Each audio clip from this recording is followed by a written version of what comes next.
আসসালামু আলাইকুম।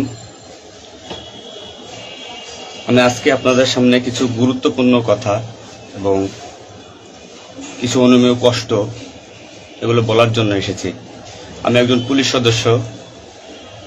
আমি সমগ্র জাতির কাছে একটা অনুরোধ নিয়ে আসছি এবং আমার যারা পুলিশ ভাই বন্ধু ব্যাটসম্যান যারা আছেন, আমি সকলের উদ্দেশ্যে কিছু কথা বলার জন্য আসছি। সমগ্র দেশের মানুষের সামনে কিছু কথা বলার জন্য আসছি। যারা আজকে এই নতুন স্বাধীনতা যারা অর্জন করেছে, যে সমস্ত ছাত্ররা মারা গেছে, সাধারণ মানুষ মারা গেছে, সর্বস্তরের জনগণ যারা মারা গেছে, আমি তাদের প্রতি সমবেদনা এবং দুঃখ প্রকাশ করছি। এবং আমার যারা পুলিশে যারা মারা গেছেন যে সমস্ত ভাইয়েরা, তাদের প্রতি আমার সমবেদনা, তাদের পরিবারের জন্য আমার সমবেদনা।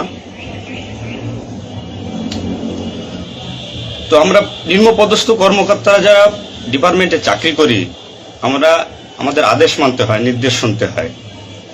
আজ দেখেন যে সাধারণ শিক্ষার্থীরা মারা গেছে, পুলিশ যারা মারা গেছে তারা সব নিম্নপদস্থ কর্মকর্তারা, যারা আদেশ দিচ্ছেন নির্দেশ দিচ্ছেন, তারা কিন্তু কেউ মারা যায় নাই, বা অন্য কোনো বাহিনীর কোনো সদস্য মারা যায় নাই।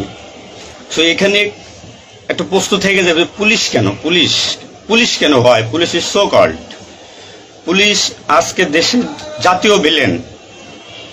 এই পুলিশ সর্বপ্রথম ৭১-এর মুক্তিযুদ্ধের সময় রাজাকার বাহিনীর বিরুদ্ধে প্রথম কাউন্টার অ্যাটাক রাজারবাগ থেকে দিছিল।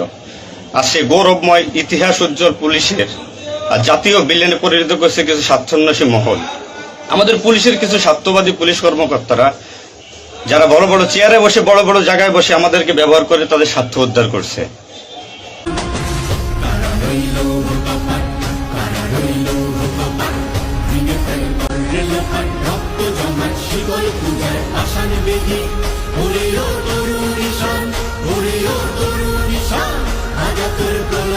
তরুণ